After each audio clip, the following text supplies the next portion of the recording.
골로새서 1장 3절에서 6절 말씀을 제가 읽어드리겠습니다. 우리가 너희를 위하여 기도할 때마다 하나님 곧 우리 주 예수 그리스도의 아버지께 감사하노라. 이는 그리스도 예수 안에 너희의 믿음과 모든 성도에 대한 사랑을 들었으며 너희를 위하여 하늘에 쌓아둔 소망으로 말미암음이니 곧 너희가 전에 복음 진리의 말씀을 들은 것이라. 이 복음이 이미 너희에게 이름에 너희가 듣고 참으로 하나님의 은혜를 깨달은 날부터 너희 중에서와 같이 또한 온 천하에서도 열매를 맺어 자라는도다. 아멘. 맥주감사주일 예배를 저희가 하나님께 드리고 있습니다. 봄에 씨를 뿌리고 첫 열매를 거둘 시기쯤이라고 합니다. 저희 나라는 이제 보리가 겨울이라서 조금 다를 것 같은데, 이스라엘의 첫 씨를 뿌리고 수확할 첫 식물, 작물의 수확물을 하나님께 감사절로 드렸던 것을 우리가 기억하면서 맥주감사절을 드리고 있습니다. 시기가 딱 절반 즈음이에요.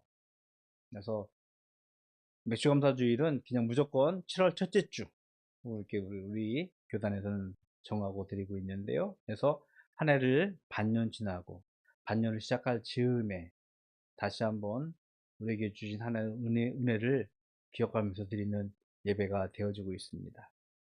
지난주에도 말씀을 드렸지만 이 시기에 다시 한번 여러분의 삶을 한번 되돌아보고 여러분과 함께 하셨던 하나님을 인정하고 고백하는 그런 시간이 되었으면 하는 바람이 있습니다. 그리고 무엇보다도 첫 수확, 즉 내게 가장 의미 있고 중요하다는 것을 하나님께 감사함으로 고백하는 것, 그것을 여러분들이 기억한다면 여러분의 삶을 하나님께서 간섭하실 것이고 여러분과 함께 하시면서 여러분의 삶을 보다 풍요롭고 윤택하며 성숙한 신앙인의 삶으로 살게 하리라 믿습니다. 우리가 너무나 잘 알고 있는 말씀, 데살로니가전서 5장 18절에 보면 사도 바울은 범사에 감사하라고 말씀하고 있습니다. 어느 시기보다 어려운 시기를 살고 있는 우리의 소시민들, 그들에게 감사하십시오라고 하는 권면은 매우 낯설게 느껴질 수밖에 없을 거예요. 도무지 감사의 제목이 떠오르지 않는 형국이기 때문입니다. 실제로 시민들을 만나거나 많은 이들에게 말을 걸어볼 때 우리가 너무나 잘 알고 있는 IMF 때보다 더 어렵습니다라는 말이 너무나 쉽게 나오고 있고요. 수많은 자영업자들이 폐업을 하면서 많은 이들이 삶의 위기에 직면하고 있습니다. 그들에게 감사하십시오라고 권면하는 것은 매우 낯섭니다. 그럼에도 그런 생각을 합니다. 사도 바울이 직면했던 그의 삶의 현장과 그의 삶의 터전을 우리가 고찰해 본다면 그가 우리에게 했던 권면, 그의 고백은 충분히 우리에게 도전이 될 수 있을 거예요. 사도 바울은요, 자신의 믿음을 지키기 위해서 기꺼이 자신의 생명을, 목숨을 내놓아야 했습니다. 예수님의 12제자, 그 중에 한 명, 사도 요한을 빼고 나머지 11명은요, 다 순교를 당했어요. 예수님을 믿는다는 이유로, 예수님을 전한다는 이유로. 그런 상황에서 사도 바울이 우리에게 모든 일에 감사하십시오라고 권면하는 것, 충분히 우리에게 도전이 되리라 믿습니다. 오늘 본문은요, 사도 바울이 그런 상황에서 교회를 생각하고 교회를 위하여 기도할 때마다, 특별히 오늘 본문에 등장하고 있는 골로새의 교회를 바라보면서 그의 감사의 제목들을 몇 가지 우리들에게 이야기하고 있습니다. 모든 일에 감사라는 그 말씀을 권면했던 그 사도 바울이 골로새 교회를 향하여서 편지를 쓰면서 그의 구체적인 감사의 제목을 적고 있는데, 첫 번째는 바로 성도의 믿음이었습니다. 초기 교회가 세워지던 시절을 한번 여러분 되돌아가면서 생각을 해보십시오. 어느 날 복음 전도자가 예수 그리스도의 복음을 전합니다. 그런데 그 복음은 매우 생소한 것이었어요. 당시에는 많은 우상들이 있었습니다. 또 많은 신화들이 있었어요. 여러분, 로마 신화, 그리스 신화 알잖아요. 그런 신화가 만연한 시대에 예수 그리스도의 복음이 전파되어진다는 것, 매우 생소했습니다. 불과 한 세기 좀 전이지만 우리나라에 복음이 전해질 때 상황도 한번 생각해 보십시오. 우리는 불교, 유교 국가였는데 어느 날 외국에서 들어온 선교사들로 하여금 예수 그리스도의 십자가를 전하게 되어져요. 매우 생소했죠. 초기에 조선시대 말엽에는요, 그런 선교사들을 무참히 죽였어요. 왜? 우리와 다른 것을 전하기 때문에. 마치 우리가 믿고 있었던 신들을 아니라 다른 신들, 서양 신들을 가르쳐 전한다고 해서 그들을 무참히 살해했습니다. 매우 생소한 사건이었습니다. 다양한 우상, 신화들 가운데서 예수 그리스도의 십자가와 그의 복음이 전파되어진다는 것. 그들에게는 매우 놀라운 사건이었고, 낯선 사건이었고, 매우 큰 도전이었습니다. 이런 질문을 한번 해볼까요? 외계인에게 어떻게 복음을 전할 것인가? 매우 엉뚱한 질문처럼 들려지죠. 근데요, 이 질문은요, 실제로 2003년도 신학 저술지에 등록되었던 학술 논문이에요. 제가 알기로는 그 해에 학술 논문 중에서 1등한 논문이었습니다. 어떤 의미냐면 낯선 존재, 물론 구체적으로 외계인의 존재의 유무에 대한 질문 역시 그 안에 포함되어 있고요. 낯선 존재, 전혀 다른 존재에게 복음을 전하는 것이 얼마나 힘든 것인가라는 것을 언급하는 학술지이기도 합니다. 이 제목을 가지고 좀 젊었을 때 우리 청소년들을 가르칠 때 그런 얘기 했어요. 저희와 너무 다른 세대에 살고 있기 때문에 마치 그들이 외계인이 되어서 어떻게 그들에게 복음을 전할 것인가라는 어떤 고민했었던 기억이 나는데, 마치 그래요. 당시 소아시아의 지방에 살고 있었던 많은 이들에게 그리스도의 복음은요, 바울이 외계인에게 복음을 전하듯 매우 낯설고 생소한 사건이었습니다. 그럼에도 불구하고 그들에게 복음의 씨가 뿌려지고 그들에게 믿음의 사건이, 예수 그리스도의 십자가와 복음의 진리가 그 안에 뿌려져서 믿음이 자라고 있었음을 사도 바울은 먼저 감사한 것이었습니다. 믿음으로 우리는 의롭다함을 받았습니다. 성경은 우리에게 믿음으로 의롭다함을 선포하셨습니다.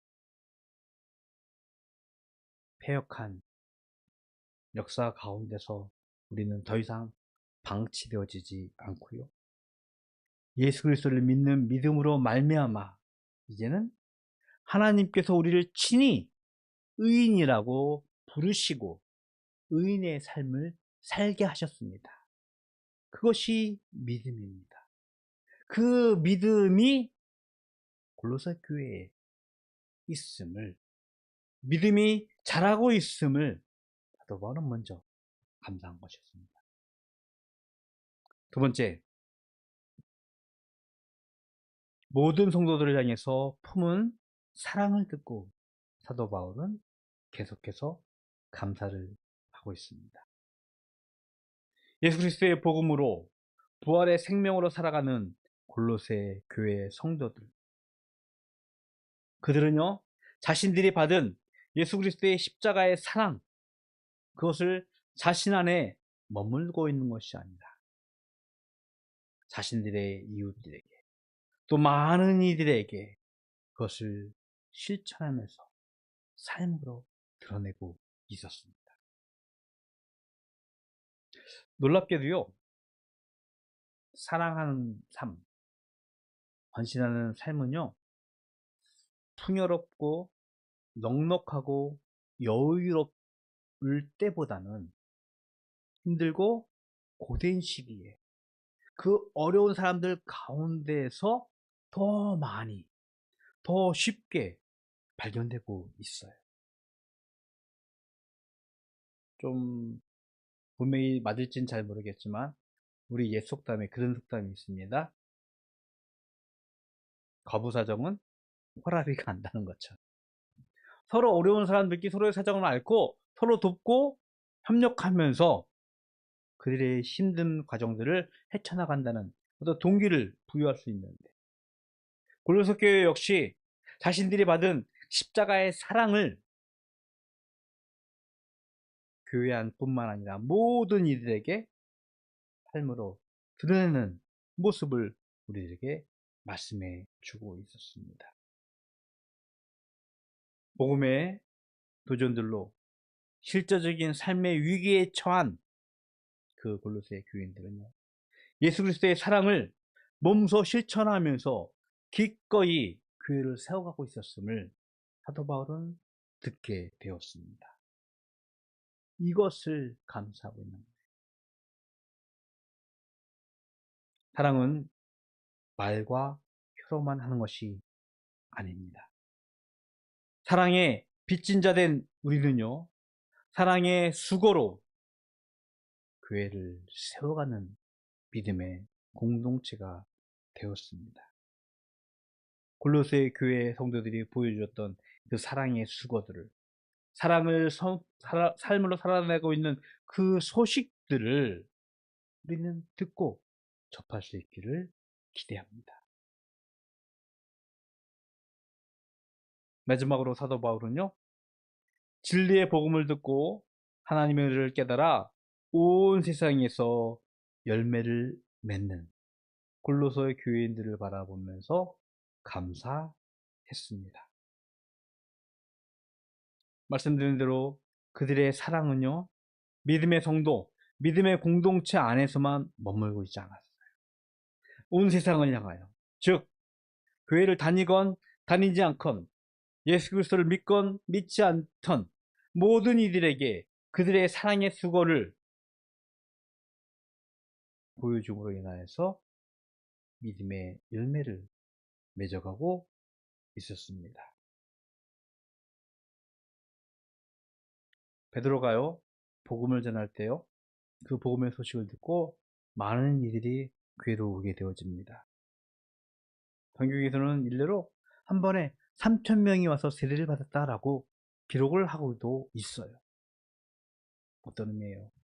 교회가 그들에게 선한 영향을 끼치고 있었습니다. 교회가 그들에게 사랑의 수고로 헌신하고 있었음을 그들이 몸소 피부로 깨달아서 교회를 찾게 되었던 것이었습니다. 분명히 당시의 세상은요, 교회를 경계하고 교회를 향하여 위협하고 박해하고 탄압을 하고 있었습니다. 그럼에도 불구하고 그들은 그들을 위하여 사랑의 수고를 아끼지 않냐고 그들을 섬기면서 믿음의 열매를 자라나는 모습을 우리에게 보여주었습니다. 사도 바울이 예수님을 만난 것은요, 다마색, 지금의 다마쿠스라고 하는데요. 그것을 가는 길에 예수님을 만났어요. 그리고 그의 삶이 온전히 바뀌었어요. 360도면 제자리니까 180도로 바뀌었어요. 그리고 그는 자신이 박해하던, 자신이 그렇게 원망하고 핍박하던 예수 그리스도를 전하는 전도자의 삶을 일평생 살게 되어졌습니다. 골로새 교인들은요, 이처럼 변했어요.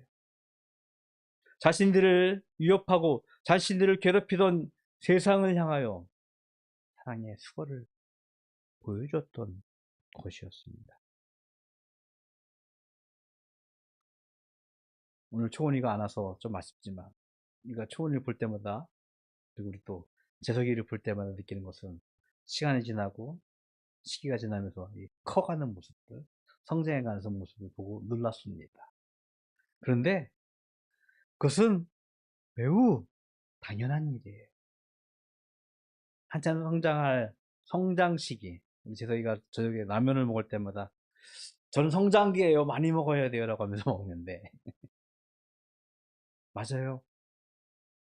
하루하루 커가고 하루하루 성숙해져야 합니다. 그런데 생각을 해보십시오. 만약 우리 초원이가, 재석이가 그 시기에 성장하지 않고 가만히 있다면 어떤 모습일까요? 병든 거예요. 아픈 거예요. 정상이 아닌 겁니다. 진리의 말씀을 우리가 들었습니다. 복음을 우리가 받았습니다. 그런데 그 복음 때문에, 진리 때문에 우리가 매일매일 변하지 않고 우리의 삶에서 그대로 멈추고 있다면 그것은 병든 것이고 잘못된 것입니다. 골로새 교인들은요, 자신이 가지고 있었던 그들의 믿음이 머리에 머물고 있는 것이 아니라 자신들의 가슴, 삶으로 드러내기를 통하여서 온 세상 가운데서 열매를 맺는 그런 삶을 보여주었음을 또 바로 듣고 감사하고 있었습니다. 예수 그리스도의 복음에 순종하고 그의 말씀으로 열매를 맺어가는 감사가 우리 삶 가운데 있기를 주님의 이름으로 축복을 드리겠습니다. 사도 바울은 성경에서 많은 성경들을, 서신서들을 남겼습니다. 데살로니가전서 1장 2절의 말씀인데요. 좀 다른 번역 버전을 제가 읽어 드릴게요. 우리는 여러분 모두를 두고 하나님께 늘 감사드립니다. 기도할 때마다 끊임없이 여러분에 대해 말하면서요. 여러분 모두, 즉 교회를 두고 하나님께 감사했다라고 사도 바울이 고백을 하고 있습니다. 오늘 그의 기도와 그의 감사를 묵상하면서 우리의 감사를 다시 한번 돌아보게 되어집니다. 모든 일에 감사하라는 그의 말씀을 듣고 우리는 내게 무엇을 주었는지, 내가 어떻게 되었는지, 내가 무엇을 성취할 것인지, 성취했는지에 대해서 감사의 제목을 찾아보고 있지만 우리는 시선을 조금 달리 바꿀 필요가 있는 것 같아요. 오늘 사도 바울이 교회를 바라보면서 교회 안에 있는 믿음, 사랑, 그리고 믿음의 열매들을 보고 감사했듯이 우리 교회가 지금까지 하나님의 은혜 안에서 믿음이, 사랑이, 열매가 있었음을 우리가 다시 한번 되돌아보면서 하나님께 감사할 수 있는 그런 시간이 되었으면 하는 바람이 있습니다. 바다교회가 세워지고 성장하고 있습니다. 우리는 무엇을 기도했고 무엇을 간구했는가 한번 돌아봅니다. 분명 하나님께서 우리에게 주셨던 믿음이 있었고요, 사랑이 있었고요, 열매가 있었습니다. 그것을 기억하면서 감사하는, 그로 인하여서 한층 더 성숙한 신앙생활을 하는 우리 바다교회 가족이 되기를 주님의 이름으로 축복을 드리겠습니다. 기도하겠습니다.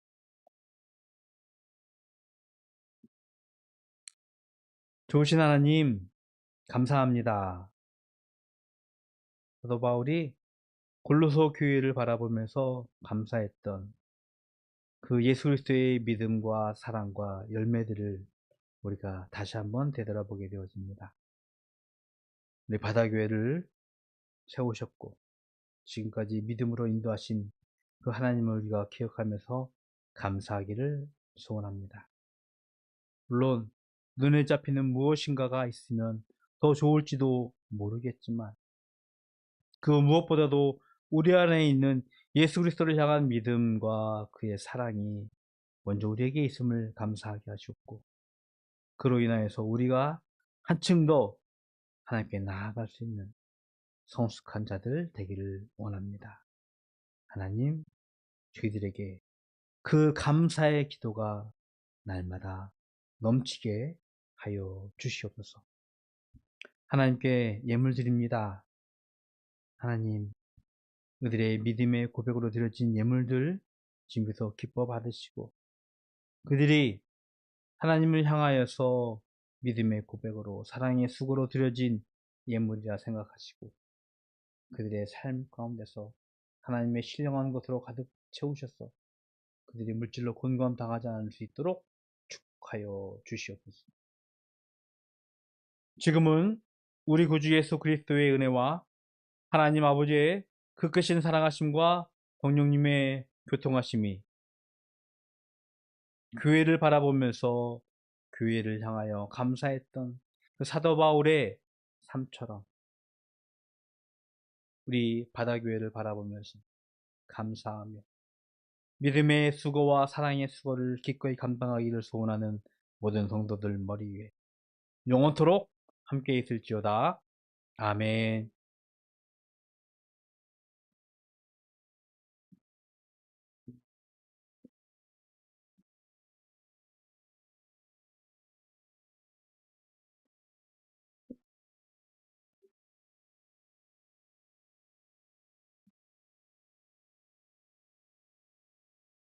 감사합니다.